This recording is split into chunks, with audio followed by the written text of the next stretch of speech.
5 important lessons young people should learn from Stephen Girard. Stephen Girard, known to the world as a philanthropist and banker, was born on May 20th, 1750 in Bordeaux, the largest seaport in southwestern France. In 1812, Girard single-handedly saved the United States government from financial collapse during the war and went on to become one of the wealthiest people in America, estimated to have been the 4th richest American of all time. At the time of his death, on 26 December 1831, Stephen's net worth totaled $7.5 million. If he was alive today, Stephen's personal net worth will be $105 to $120 billion. So how did Stephen Girard become this rich? And what can young people learn from him? In this video, we'll share with you 5 important lessons young people should learn from Stephen Girard. If you're new here, consider subscribing so you won't miss other interesting videos like this. Lesson number 1. Never be discouraged by your humble beginnings. Girard was the oldest son in a big family of 9 children and had no formal education, as there was no system of public education in France until after the French Revolution. All that he knew, he was taught by his parents and tutors. Girard was a very attentive student. He assimilated knowledge quickly and developed a thirst for learning that served him well as he grew up to be the most successful businessman of his time. The attraction of the sea came naturally to Girard. His father had been a ship's captain while in his 20s, and his grandfather had pursued a career at sea while only 10 years old. The familial influence likely affected Stephen Girard's tendencies towards the water, a talent that would eventually lead him to America in 1776. Lesson for young people. You may just be starting out in life, but the little things that you learn, the little things that you experience can shape your future in ways that you might not see right now. The early business know-how that Stephen Girard acquired came after sailing the seas first as a recruit and then as a captain, gaining the knowledge that will take him far and wide in successful business ventures other than those that came from his maritime successes. Lesson number 2. Rise above your troubles. Girard did not have an easy childhood. In 1758, he lost the sight in his right eye at the age of 8. Not only was the eye sightless, but it also morphed into a repulsive-looking disfigurement that caused young Girard to be ridiculed and resulted in unwarranted social isolation. The cruelty of those around Girard, both business and casual social associates, as they observed his affliction with obvious distaste, forced him into seclusion at times and resulted in a stigma that labeled him as shy and withdrawn.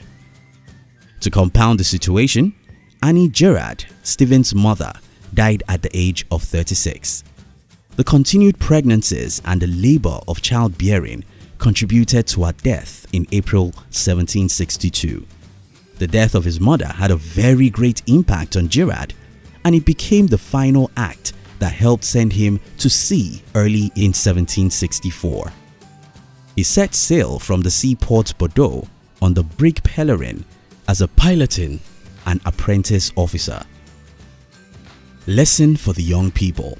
This is not necessarily saying that you have to experience isolation and sadness in order to be successful. But if you do experience hardships, especially as a young person, learn from your hardship and never give up on yourself.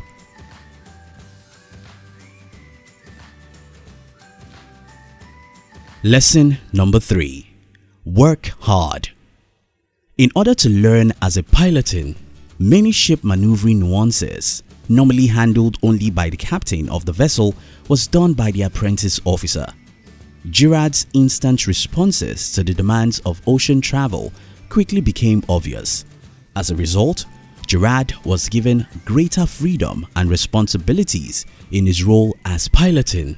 With that vote of confidence, he was able to grasp not only the demands of handling and commanding a ship at sea, but also about buying and selling cargo, mainly sugar and coffee.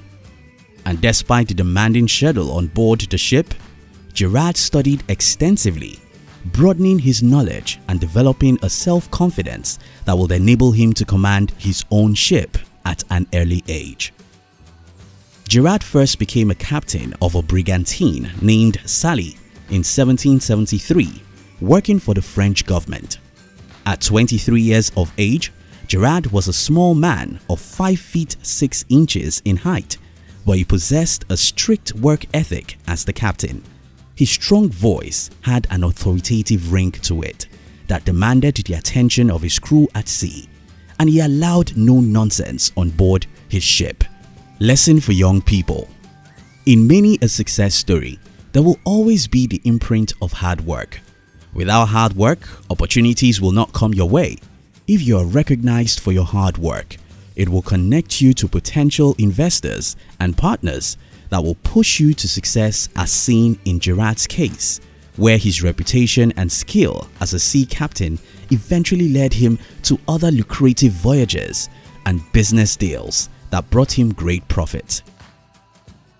Lesson number 4: seize opportunity. In May 1776, when America was intent on becoming independent from British control, the British countered their efforts by blockading American ports.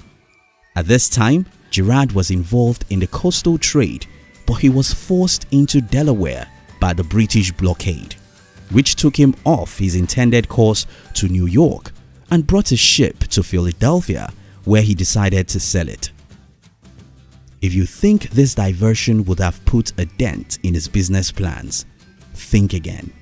In the first few weeks of his residence in Philadelphia, the turmoil grew more incessant, and Girald knew that the War of Independence would mean a short supply of goods. So he established a store in Mount Holly, New Jersey, selling sundry items to the locals, while at the same time selling provisions to the American voluntaries, an act that greatly annoyed the British. Girald had embraced the American struggle for liberty, but in so doing, also saw an opportunity for profit.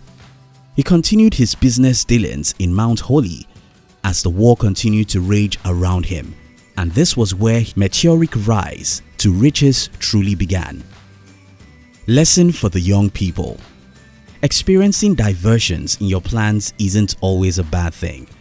That is, if you can turn it into an opportunity. If you as a young person were in Girald's shoes when his boat got sidetracked on his way to New York, would you be able to think of it as an opportunity to be rich?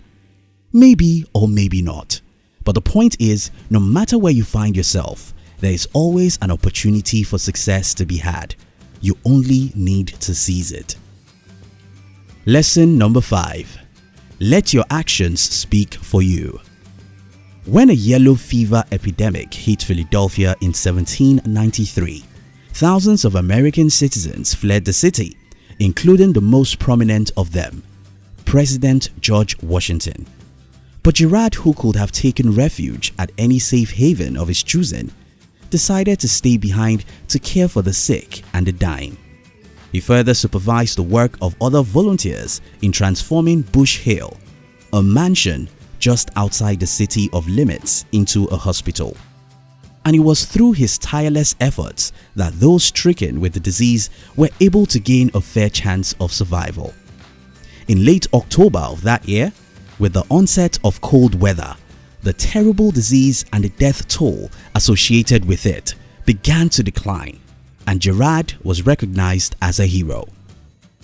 This public acclaim gained him more prominence that allowed him to be recognized by presidents to come.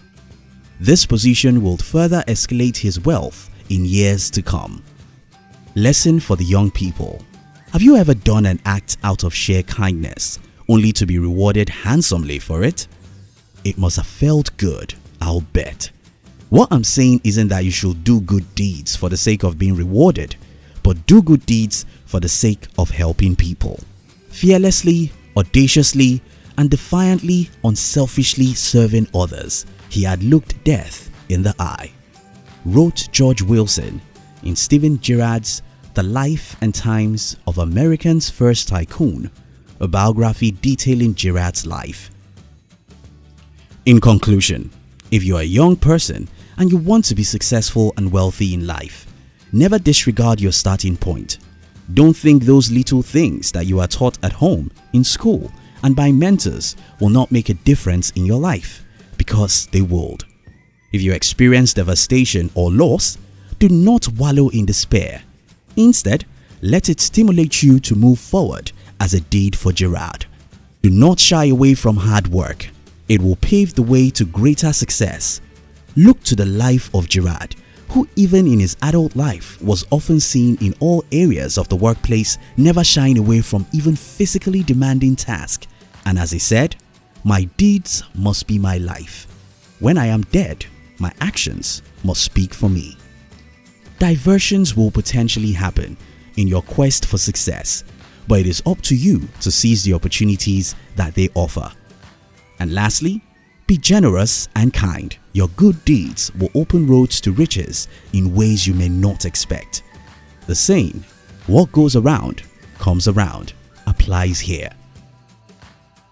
Thank you for watching our videos. We'd like to give you another interesting video for you to enjoy next. But before then, our team will be very happy if you can like this video and share it with your friends on social media. If you're new here, don't forget to subscribe so you won't miss other interesting videos like this. Look at your screen now to see 2 other videos we handpicked for you to enjoy next. We love you.